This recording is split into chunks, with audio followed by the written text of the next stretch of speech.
আসসালামু আলাইকুম, সবাইকে স্বাগতম। আইসিটি বিষয়ের এই যে দ্বিতীয় অধ্যায় সম্পর্কিত ঢাকা বোর্ড 2024 সালে এইচএসসি পরীক্ষায় যে সৃজনশীল প্রশ্নটি এসেছিল, ওই প্রশ্নটির সঠিক সমাধানের জন্য তোমাদের সাথে আছি আমি মোহাম্মদ সিরাজুল ইসলাম। চলো শুরু করা যাক। প্রথমে প্রশ্নটা দেখে নিই, প্রশ্নে কি বলা আছে। এই যে এইখানে ঢাকা বোর্ড 2024 সালের এই নেটওয়ার্ক 1 এই দুইটা মিলে এখানে একটা টপোলজি, এই একটা টপোলজি নেটওয়ার্ক 2, এই একটা টপোলজি নেটওয়ার্ক 3। এখানে একটা, দুইটা, তিনটা চিত্র আছে। এই চিত্রের আলোকে গ এবং ঘ নং প্রশ্নের উত্তর দিতে হবে। ক এবং খ এই দুটো কিন্তু উদ্দীপক ছাড়াই উত্তর দেওয়া যায়। তো আপাতত ক এবং খ লিখি, তারপরে এইগুলা বুঝে আমরা গ ঘর উত্তর দেওয়ার চেষ্টা করব। ক নাম্বার বলেছে সুইচ কি। তো সুইচের সংজ্ঞাটা আমরা এইভাবে লিখতে পারি। সুইচ হলো একটি নেটওয়ার্ক ডিভাইস, যার মাধ্যমে এই নেটওয়ার্ক হতে প্রাপ্ত সিগন্যালকে একটি নির্দিষ্ট কম্পিউটারে প্রেরণ করতে পারে। সুইচের কাজ হচ্ছে নেটওয়ার্ক থেকে প্রাপ্ত সিগন্যাল একটি টার্গেট কম্পিউটারে, একটি নির্দিষ্ট কম্পিউটারে প্রেরণ করে। সেজন্য সুইচকে এই নেটওয়ার্ক কানেক্টিভিটি ডিভাইসও বলা হয়। আমরা যে বিশেষ করে ওয়াইফাই ব্যবহার করি, ওয়াইফাই কিন্তু একটা ছোট্ট সুইচ ব্যবহার করে থাকি। তো এইভাবে ক নাম্বারের উত্তর লিখতে পারি। খ নাম্বারের জন্য আবার উদ্দীপকে ফিরে এলাম। খ নাম্বারে বলেছে প্রোটোকল বলতে কি বোঝায়। তো প্রোটোকল বলতে এক ধরনের নিয়ম নীতি, যে নিয়ম নীতির মাধ্যমে এক ডিভাইস থেকে অন্য ডিভাইসে অথবা ওয়েবসাইটে ডেটার আদান প্রদান হয়। আচ্ছা লিখে দিই, তাহলে মনে থাকবে। এই যে লক্ষ্য করি, যে নিয়ম নীতির উপর ভিত্তি করে এক ডিভাইস থেকে অন্য ডিভাইসে ডেটার স্থানান্তর হয়, যে নিয়ম নীতির উপর ভিত্তি করে এক ডিভাইস থেকে অন্য ডিভাইসে ডেটা আদান প্রদান করা হয় বা ডেটা স্থানান্তর হয়, এই সিস্টেমকে প্রোটোকল বলে। প্রোটোকল বিভিন্ন ধরনের প্রোটোকল আছে, যেমন এই যে HTTPS, এটিও কিন্তু এক ধরনের প্রোটোকল, যার মাধ্যমে ইন্টারনেটে তথ্য আদান প্রদান হয়।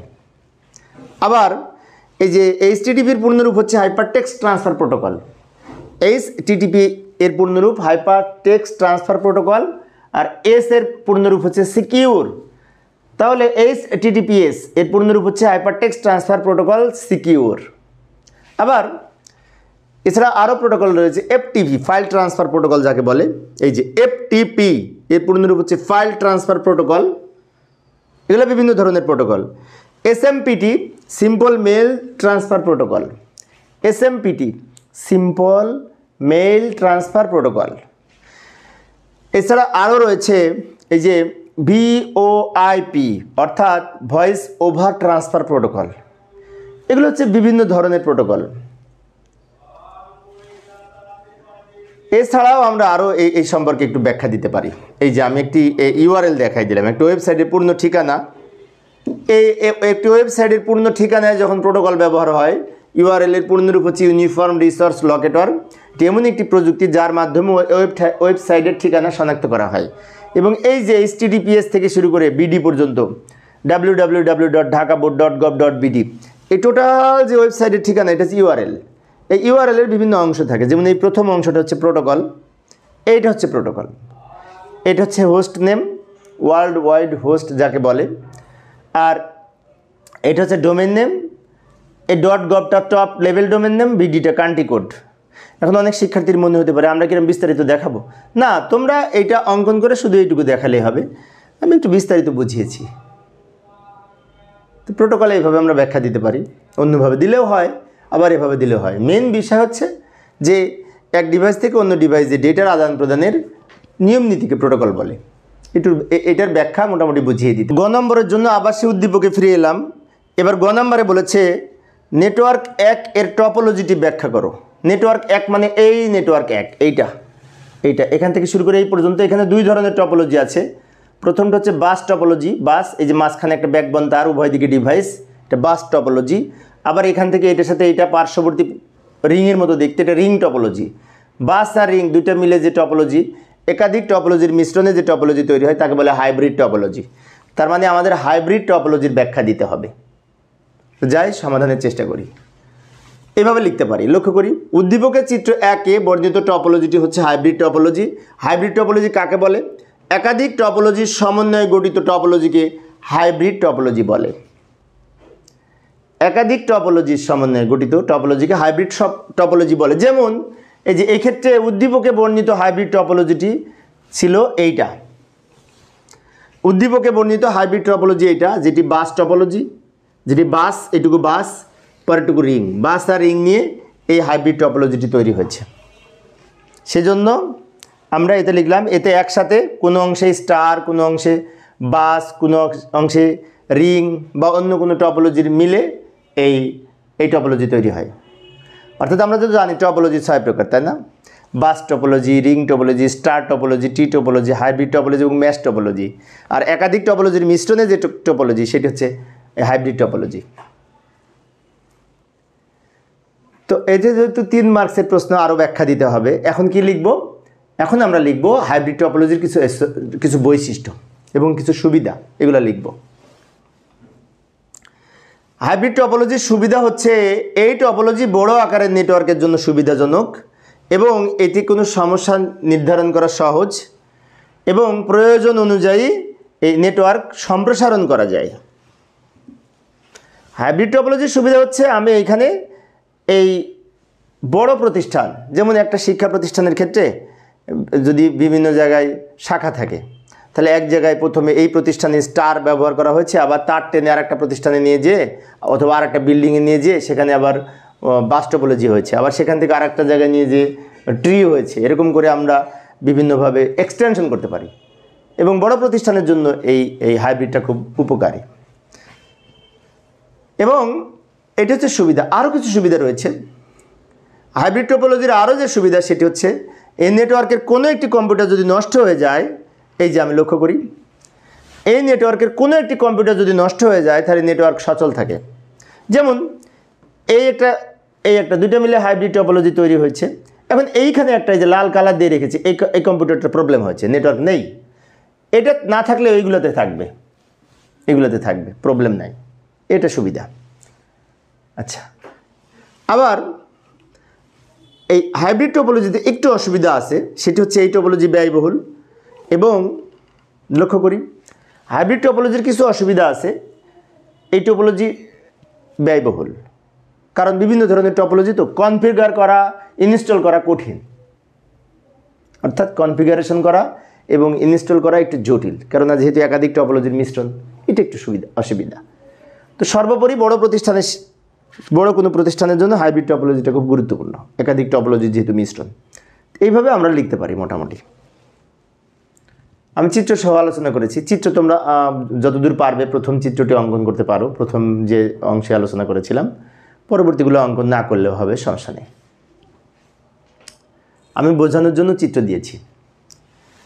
আবার উদ্দীপকে ফিরে যাব। ঘ নম্বরে কি বলেছে? সম্পূর্ণ নেটওয়ার্ক এলাম। এবার ঘ নাম্বার পড়ব। ঘ নাম্বারে বলছে সম্পূর্ণ নেটওয়ার্ক সচল রেখে নতুন ডিভাইস যুক্ত করার ক্ষেত্রে নেটওয়ার্ক 2 ও 3-এর মধ্যে কোনটি বেশি ভালো, তাই বলছে। তো আমি যদি এই ইন্টারনেট সচল থাকা অবস্থায় যদি নেটওয়ার্ক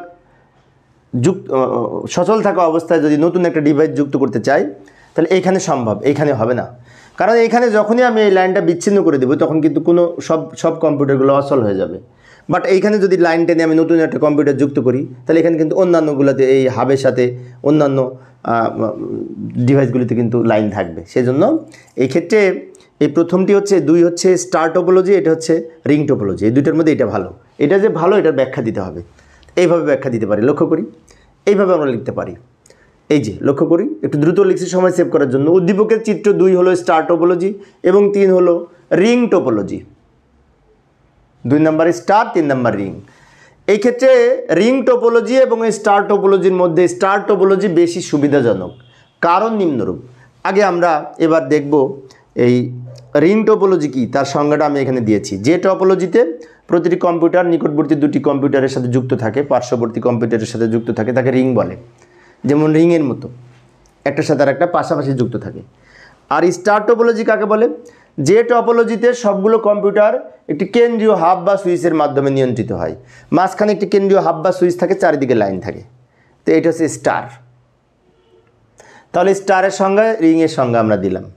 এবার এই রিং টপোলজির কি সুবিধা অসুবিধা দেখব, স্টার টপোলজির কি সুবিধা অসুবিধা দেখব, তারপরে কোনটি ভালো সেটা বিবেচনা করব।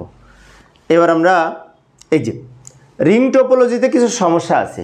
যেমন আমরা যখন এই রিং টোপোলজিতে কোনো একটি কম্পিউটার যদি অপসারণ করি, এই যে আমি এটা সরাই নিলাম, ভালো করে লক্ষ্য করি, এটা রিং টোপোলজি, আমি এটা সরাই দিলাম, এখন কিন্তু নেটওয়ার্ক অচল হয়ে যাবে, নেটওয়ার্ক থাকবে না। রিং টোপোলজিতে একটি কম্পিউটার সরাই নিলেই কিন্তু নেটওয়ার্ক অচল, তাহলে এটা একটা সমস্যা। আচ্ছা, সেই জন্য নেটওয়ার্কের কোনো একটি কম্পিউটার সংযোগ করলে বা বিচ্ছিন্ন করলে এই নেটওয়ার্কের কার্যক্রম ব্যাহত হয় রিংয়ে, কিন্তু স্টারে এই সমস্যা থাকে না। তো এই দৃষ্টিকোণ থেকে এই রিং টোপোলজিতে সমস্যা।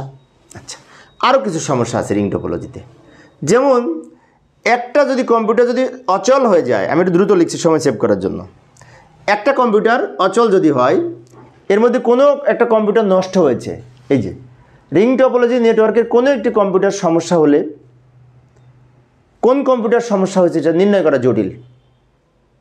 নেটওয়ার্ক যদি অচল থাকে তো প্রত্যেকটা কম্পিউটার চেক করা লাগে, কোনটায় সমস্যা হয়েছে বোঝা মুশকিল, এটাও একটা সমস্যা। এবং টপোলজি নিয়ন্ত্রণ করাও, রিং টোপোলজিতে নিয়ন্ত্রণ করাও জটিল। এই সমস্যার কারণে রিং টোপোলজি স্টার টোপোলজির তুলনায় অসুবিধাজনক। আচ্ছা, স্টার টোপোলজির বৈশিষ্ট্যগুলো দেখি এবার একটু। রিং টোপোলজি তো দেখলাম, এবার স্টার টোপোলজি কিছু সুবিধা দেখব। স্টার টোপোলজির প্রধান সুবিধা হচ্ছে নেটওয়ার্কে অধিক সংখ্যক কম্পিউটার যুক্ত করা যায়। যেমন এখানে একটা হাব আছে, চারিদিকে কম্পিউটার, আমি ইচ্ছে করলে একটা লাইন টেনে এখানে যুক্ত করতে পারবো, এদিকে লাইন টেনে যুক্ত করতে পারবো, কোনো প্রবলেম নাই। তবে সমস্যা হচ্ছে হাবে যদি প্রবলেম হয় তাহলে তো প্রবলেম, মাঝখানে একটা মেন কম্পিউটার, হোস্ট কম্পিউটার যেটি হাব বা সুইচ, এটাই যদি প্রবলেম হয় তাহলে কিন্তু প্রবলেম। সেই জন্য অধিক সংখ্যক কম্পিউটার যুক্ত করা যায়, কোনো সমস্যা হয় না। আবার একটা সুবিধা হচ্ছে হাবের সংখ্যা বাড়িয়ে নেটওয়ার্কের অধিক সংযোগ করা যায়। নেটওয়ার্কের সাইজ বাড়ানো যায়, পাশাপাশি সমস্যা হলে সহজে নির্ণয় করা যায় কোন জায়গায় সমস্যা হয়েছে। যেমন আমাদের এই কম্পিউটারটা চলে না, তো বুঝতে পারো যে এইটাই সমস্যা, তাই না? আচ্ছা, আবার আরও সুবিধা হচ্ছে এই নেটওয়ার্কের কোনো একটি কম্পিউটারে যদি আমি বিকল হয়ে যাই, এই যে কোনো একটা কম্পিউটার যদি মনে করি এই কম্পিউটারটা নষ্ট হয়ে গেছে, লাল কালার দিয়ে রেখেছে, সমস্যা হয়েছে, তো এই কম্পিউটারের সমস্যা হয়েছে, ওইটা চলবে না, বাকিগুলো চলবে। কিন্তু রিংয়ের ক্ষেত্রে একটা সমস্যা হলে সব টোটালি অচল হয়ে যাবে। তো সার্বিক দিক থেকে বিবেচনা করলে এই স্টার টোপোলজি বেশি ভালো। আবার ডেটা চলাচলের গতিও বেশি এটাই। উপরোক্ত আলোচনার আলোকে বলা যায় স্টার এবং রিং টোপোলজির মধ্যে স্টার টোপোলজি সুবিধাজনক। তোমরা এভাবে যদি মনে করো যে চিত্র সহ আলোচনা করবে আরও ভালো হয়, যেহেতু 4 মার্কসের প্রশ্ন, আর চিত্র না আঁকলেও সমস্যা নাই, ব্যাখ্যা ভালো করে দিতে পারলে পূর্ণ মার্ক পাবে। আমি চিত্র সহ আলোচনা করেছি যাতে ভালো মতো বুঝতে পারো, তোমরা চিত্র সহ আঁকতে পারো, সমস্যা নেই, যেহেতু 4 মার্কসের প্রশ্ন, তো 4 মার্কস বেশ ভালো মার্কস, তাই না? তো প্রিয় শিক্ষার্থী বন্ধুরা, এই ছিল আমার আজকের আলোচনার বিষয়। তো পরবর্তী ক্লাসটি দেখার আমন্ত্রণ রইল। খোদা হাফেজ।